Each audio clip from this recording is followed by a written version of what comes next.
এই গো, তার খান খোলা রইলো, আমার দুই হাত জোড়া, তুই একটু বন্ধ করে দে, আমি আসলুম। এই ঝড় বৃষ্টি মাথায় নিয়ে কোথায় চললে তুমি এত রাতে? পরাণের মায়া দয়া নেই নাকি তোমার? আহ বউ, শুভ কাজে যাওয়ার সময় পিছু ডাকতে নেই, জানো না নাকি? বলে দেখছো না, চোখের মাথা কি খেয়েছো নাকি? আকাশ ডাকছে, ঝড় উঠেছে, এক্ষুনি তো বৃষ্টি নামলো বলে। এই রাতের বেলা কি নদীতে মাছ ধরতে যাচ্ছ নাকি? হ্যাঁ গো গিন্নি, হ্যাঁ। মরণ, সারাদিন কি করছিলে শুনি? ঘরে চলে বলছি। শোনো না গিন্নি, জল পড়লে না নদীর পাড়ে পাড়ে কত মাছ কাতারে কাতারে উঠবে, শাল, বোল, কই, ল্যাটা। আর আমি কি একা যাব নাকি? হ্যাঁ, সবাই যাবে।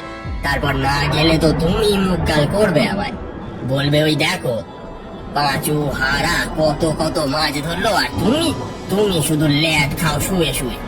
তাহলে বলো আমি কি করব? আচ্ছা ঠিক আছে, যাও, সাবধানে যাবে। জানো তো ওই নদীর পাড়ে কি আছে? আহ গিন্নি, ভয় দেখিও না তো, আমি আসছি।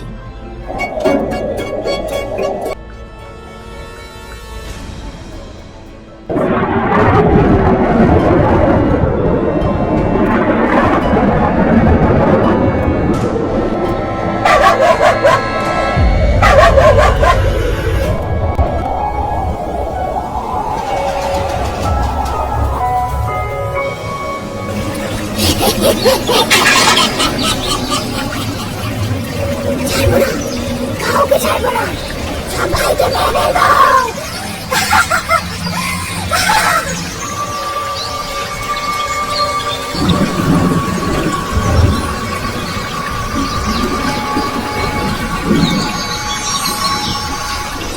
ওরে বাপ রে বাপ, কত মাছ খাই মারছে, আজ সব মাছ ধরে তবেই এই হারাধন বাড়ি যাবে।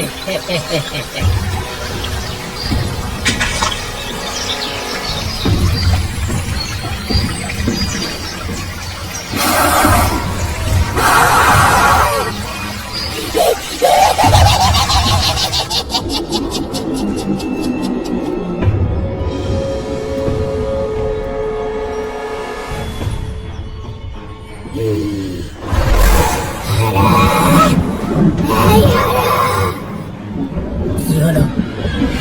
এখানে তো কেউ নেই, কি তবে আমার নাম ধরে ডাকলো মনে হলো? হারাধন তার হাতে ধরা লণ্ঠনটা উঁচিয়ে ধরে তার নৌকোর আশপাশটা ভালো করে দেখতে লাগলো। সে কাউকে দেখতে না পেয়ে তার এটা মনের ভুল বলেই সে মনে করলো। আবার সে মাছ ধরতে শুরু করলো।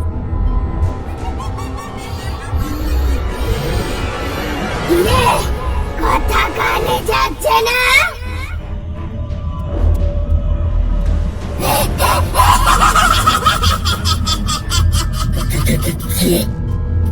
কে কথা বলছে? কথাটা বলার সাথে সাথে শুরু হলো নৌকোর মধ্যে একটা অস্বাভাবিক কম্পন। খুব জোরে দুলতে লাগলো নৌকোটা। হারাধনের ডাল খেয়ে পড়ে যাওয়ার উপক্রম হলো। আমি পড়ে যাবো তো, এসব কি হচ্ছে হঠাৎ করে? নৌকাটা তো দুলছে কেন? ঝোড়ো হাওয়ার সাথে তাল মিলিয়ে নদীর জলে পড়তে শুরু করলো। মুষলধারে বৃষ্টি পড়ছে, নদীর জলে শুরু হয়েছে তোলপাড়। জলের মাঝখান থেকে কিছু একটা বেরিয়ে আসতে চাইছিল জলের উপরে। নদীর পাড়ে পাকের মধ্যে দাঁড়িয়ে বলাই নদী থেকে উঠে আসা কই, ল্যাঠা, শোল এসব মাছগুলো ধরছিল। ঠিক সেই সময় বলাইয়ের নজর পড়ল নদীর মাঝে হারাধনের দিকে। সে মাছ ধরতে ধরতে কেমন যেন চিৎকার করছে। বলাই ব্যাপারটা বুঝতে না পেরে মাছ ধরা বন্ধ করে সেদিকে হাঁ করে তাকিয়ে রইল। কি হইল? হারা কাকা ওইভাবে চিৎকার করতেছে কেন? এসব কি হচ্ছে? হঠাৎ করে নদীর মাঝে বান এলো কি করে?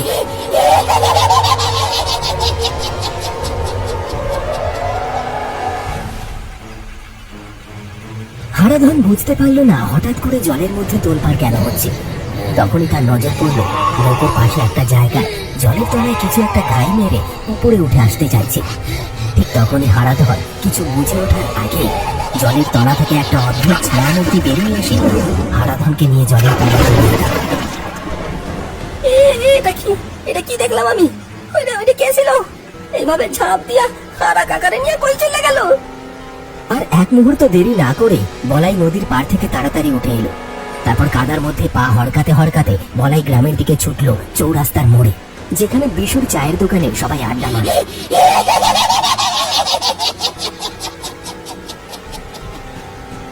সন্ধ্যার চায়ের আড্ডায় কম বেশি সবাই হাজির থাকে। সারা দিন কাজকর্মের পর সকলে এখানে একটু ঠাট্টা আড্ডা ইয়ার্কি করতে আসে। আর যতই সময় এগিয়ে চলে বৃষ্টির তোড়ও বাড়তে থাকে। এদিকে বিশু দোকানে ভিড় দেখে চায়ের জলটা আর একটু বেশি করে চাপালো। তাতে সে বিরক্তি না হয়ে খুশি হয়েছে, এতে যে তার লাভই হবে। এমন সময় একজন হাড় ঝিরঝিরে লোক হাতে লণ্ঠন আর মাছ ধরার জাল নিয়ে ছুটে এলো তাদের দিকে।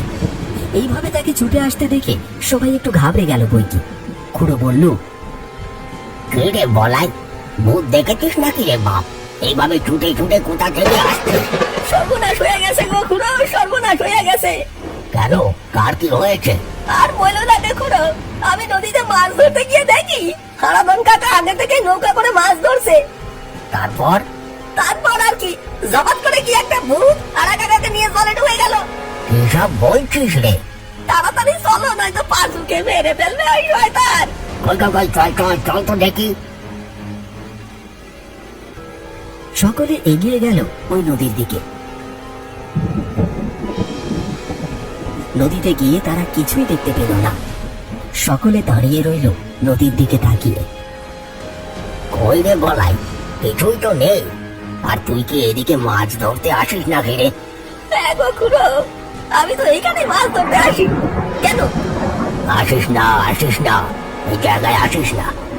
এই জায়গাটা তো পরিত্যক্ত শ্মশান রে। এখনো তো মাঝে মাঝে মরা পোড়ানো হয়। ওই যে স্বদেশের বউ আত্মহত্যা করে মরলো এই পুকুর পাড়ে। কি বলছো কি গো খুড়ো? কই, আমি তো এইসব কিছু শুনিনি। আরে আর বলছি কি তাহলে? সবাই খুড়োর কথাগুলো চুপ করে শুনছিল। পরিবেশটা বেশ নিরিবিলি। ব্যাঙেদের কর্কশ ডাকে কেমন যেন ফাঁকা ফাঁকা হয়ে গেছে। তারই মধ্যে ওদের মধ্যে থাকা নিতিন হাত তুলে লণ্ঠন উঁচিয়ে সবাইকে বলল, ওই দেখো খুড়ো, দূরের ওই তাল গাছটাকে দেখো। নিতিনের ইশারাতে সবাই নদীর ওপারে সেই পুরনো তাল গাছের দিকে তাকালো। কালো মতো কিছু একটা জিনিস গাছ থেকে আস্তে আস্তে নিচে নামছে। মুখে তার কান পর্যন্ত চটালো হাসি। তার মুখটা অস্পষ্ট হলে কি হবে, কালো দাঁতের শাড়ি আর চোখগুলো যেন টর্চ লাইটের মতো সাদা ফ্যাট ফ্যাট করছে, যা দেখে সবার রক্ত একেবারে জল হয়ে গেল ভয়েতে।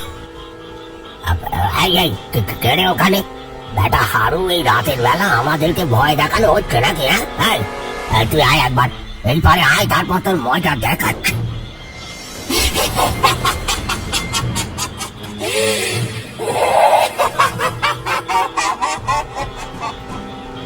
হারা কাকা, ও হারা কাকা, আর মজা করো না। আমরা সকলেই জানি তুমি হারা কাকা।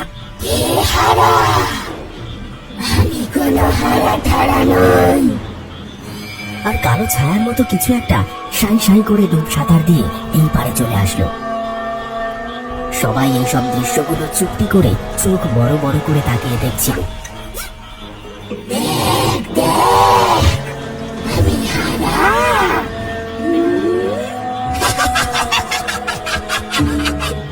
আমি তো ভূতনি।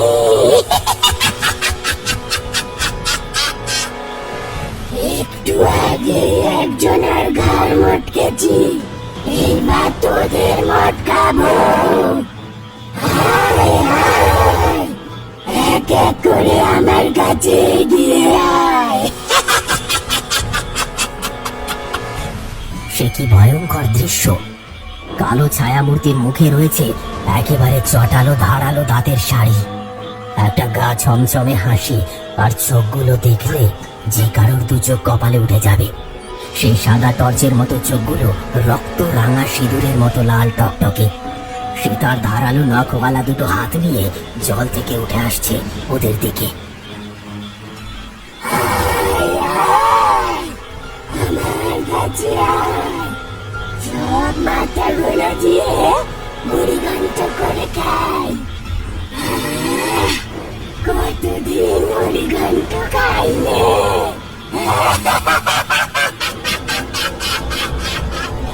ওরে বাপ রে! ওরে বাপ রে বাপ! এই কে ফেললো রে? পালাও তো, সবাই পালিয়ে যাও! ওরে পালা রে, ওরে পালা রে, পালা, সবাই পালিয়ে যাবে। ওরে বাপ রে! ও মারে! আরো জোরে দৌড়াবো খুড়ো! এক্ষুনি নয়তো ওই ভূত এসে একেবারে গিলে খেয়ে ফেলবে গো! তারা চারজনে কোনো রকমে তাদের প্রাণ নিয়ে ফিরে আসে। বৃষ্টিটা এখন থেমে গেছে, হয়তো তাদের চারজনের জন্যই থেমেছে।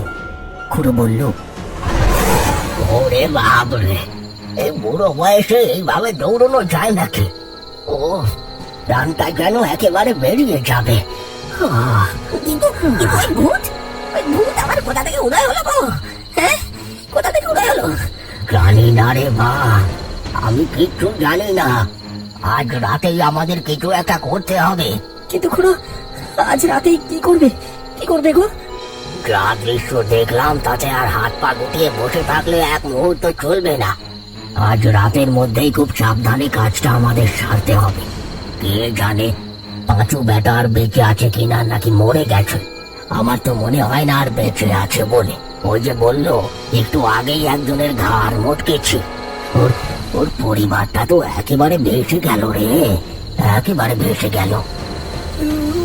খুড়ো, আমি একজনকে চিনি, সে ভূত তারায় ওই গ্রামের জাগ্রত কালী মন্দিরের পাশে থাকে। কি বেশ যেন নামটা মনে পড়েছে, কপিল তান্ত্রিক। এই বেটা তোতলা, এখানে তান্ত্রিক কি করবে বল দেখিনি? না না, ওর কথা একদম ফেলে দেওয়ার মতো নয়। পারলে ওই তান্ত্রিক বাবাই পারবে আমাদের এই বিপদ থেকে বাঁচাতে। এই বলাই, হ্যাঁ বলো খুড়ো। বলছি শোন, তুই গ্রামের দক্ষিণ দিকের সব বাড়িগুলোতে একটু জানিয়ে দে যে আমি সবাইকে এক্ষুনি ওই নদীর পাড়ে আসতে বলেছি। আর এই নিচে যা বাপ, তুই দক্ষিণ দিকটাই যা, আমি আর তোতলা যাচ্ছি ওই তান্ত্রিকের ঘাঁটিতে।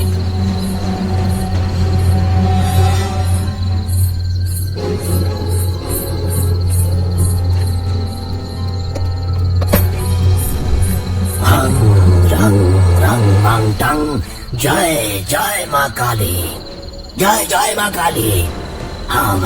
আমার শক্তি দে মা, আমি যেন তোর সমস্ত সন্তানকে রক্ষা করতে পারি।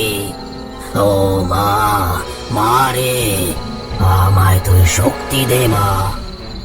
কি হয়েছে বৎস তোদের? আপনি চলুন বাবা, আমাদের সকল গ্রামবাসীকে বাঁচান। ওই নদীতে এক ভয়ঙ্কর অশরীরী বলাইয়ের চোখের সামনে হারাধনকে নদীতে নিয়ে গিয়ে বোধহয় মেরে ফেলেছে। ওই অশরীরী আমাদের ঘাড় মটকাতে এসেছিল বাবা, আমাদের বাঁচান বাবা, বাঁচান। ব্যস্ত হোস না, আমি সবই জানি। যে দোষী সে কিন্তু তোদের চোখের সামনে দিব্যি ঘুরে বেড়াচ্ছে। আমি তোদের কিছু বলবো না। আজ ওর মরণ ঘনিয়ে এসেছে। আজ পাপ নিজেই পাপীকে শাস্তি দেবে। চল আমার সাথে, চল।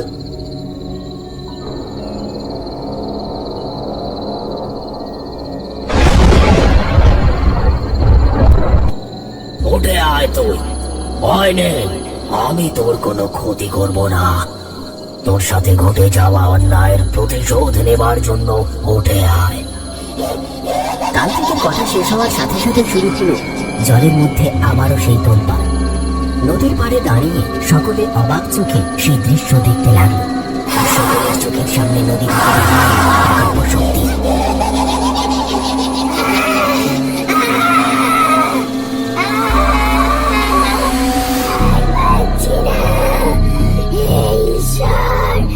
আমাকে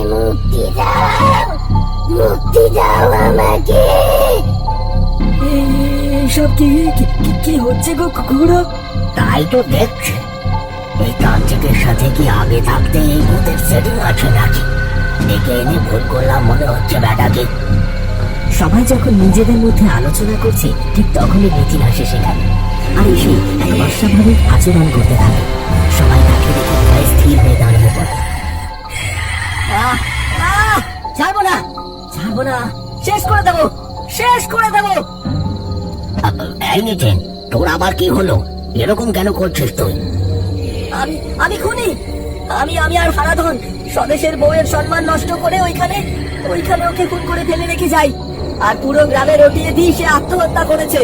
কেমন সম্মোহিত হয়ে যেন কথাগুলো নিতিন বলছিল।